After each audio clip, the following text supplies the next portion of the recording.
Hello hi friends, నా పేరు శ్రీనివాస్. మీరు చూస్తున్నారు ఎస్పీఎన్ ఎడ్యుకేషన్ యూట్యూబ్ ఛానల్. మొత్తంలో నేను already Rythu Bandhu payment credit అయిపోయాయని చెప్పేసి తెలంగాణ ఫార్మర్స్ అందరికి అప్డేట్ ఇవ్వడం జరిగింది. మొత్తానికి ఎక్కడ చూసినా కూడా తెలంగాణ రాష్ట్ర వ్యాప్తంగా కొన్ని గ్రామాల్లో మాత్రం కొడంగల్ గడ్డ మీద కొన్ని చెక్కులు మాత్రమే పంపారు. మొత్తానికి మరో మోసం, రైతులకు భారీ బిగ్ మోసం చేశారు. అసలు దీనికి గల కారణాలు ఏంటి? అసలు రైతు భరోసా పేమెంట్ అందిస్తుందా లేదా ప్రభుత్వం? చాలా మంది రైతులు వాళ్ళ హై టెన్షన్ ఉంది. కావాలంటే నీ గ్రామం కావచ్చు, మీ విలేజ్ కావచ్చు, మా డిస్ట్రిక్ట్ కావచ్చు, ఎవరికైనా పేమెంట్ క్రెడిట్ అయినట్టయితే దయచేసి వన్స్ ఒక ప్రూఫ్ మాత్రం చూపెట్టండి.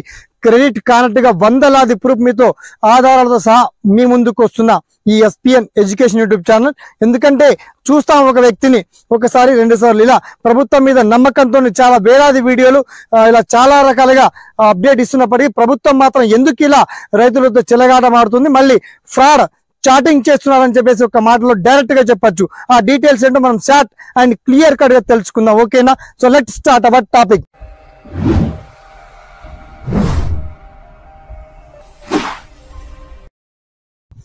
సో ఫ్రెండ్స్, ఆల్ ఓవర్ గా తెలంగాణ రాష్ట్ర వ్యాప్తంగా ఉన్నటువంటి 33 జిల్లాల వ్యాప్తంగా ఏ ఒక్క రైతులకు కూడా రైతు భరోసా పేమెంట్ నగదు నిన్న అర్ధరాత్రి నుంచే గణతంత్ర వేడుక సాక్షిగా, భారత రాజ్యాంగం సాక్షిగా, తెలంగాణ తల్లి సాక్షిగా ప్రతి ఒక్క రైతులకు రైతు భరోసా పేమెంట్ వస్తాయని రాష్ట్ర గౌరవ ముఖ్యమంత్రి ఇవాళ మాట తప్పిపోయారు. పేమెంట్ రాలేదని చెప్పి చాలా మంది SMS చూపించిన జిల్లాల వారీగా అప్డేట్ ఇన్ఫర్మేషన్ ఇస్తున్నారు. ఏ ఒక్కరికి కూడా నిజంగా పేమెంట్ రాకపోవడం ఇది ఆశ్చర్యార్థకం అని చెప్పొచ్చు. మరి పేమెంట్ రాకపోవడం గల అధికారులకు, వివిధ వ్యవసాయ శాఖ మంత్రి కావచ్చు, మిగతా అధికారులకు అడిగితే టెక్నికల్ ఇష్యూస్ కావచ్చు, మిగతా పాత హిస్టరీ రిపీట్ అయిందని చెప్పేసి చెప్తున్నారు. మరి నిజంగా మీ గ్రామంలో మీకు ఎవరికైనా పేమెంట్ నగదు క్రెడిట్ అవుతే దయచేసి నా పర్సనల్ నంబర్, నా టెలిగ్రామ్ లింక్ కూడా ఇచ్చాను. ఆ టెలిగ్రామ్ లింక్ ద్వారా మీకు వచ్చినటువంటి ప్రూఫ్ ఖాతా తెలియజేయండి. ఆ మొత్తంలో మరొక చాటింగ్ మెసేజ్, రైతులకు ఎందుకు ఇలా కాలయాపన చేస్తూ ఎన్నికల కోసమా, మరి ఎందుకు ప్రభుత్వం ఇలా నిర్లక్ష్యం చేస్తుందో మొత్తంలో ఇవాల్టి ఎంతమంది ఎన్ని లక్షల మందికి పేమెంట్ రావాల్సి ఉంది, ఆ లక్షల కోట్లతో సహా ఆ రైతుల వివరాలన్నీ కూడా చాలా క్లియర్ అండ్ వండర్ఫుల్ గా నేను సైట్ లింక్ ఇచ్చాను.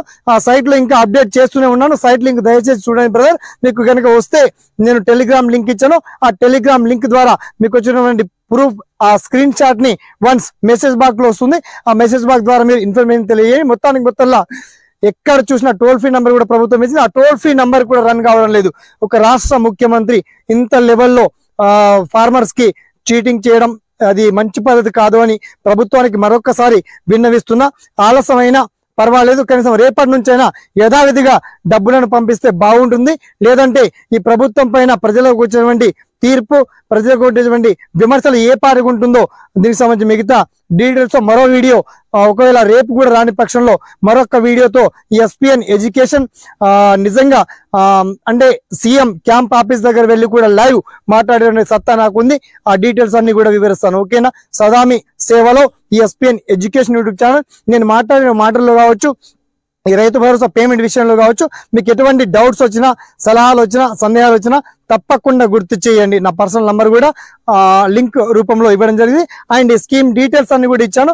మరి మీరు వన్స్ చెక్ చేసుకోవచ్చు. ఓకేనా? Thanks for watching. జై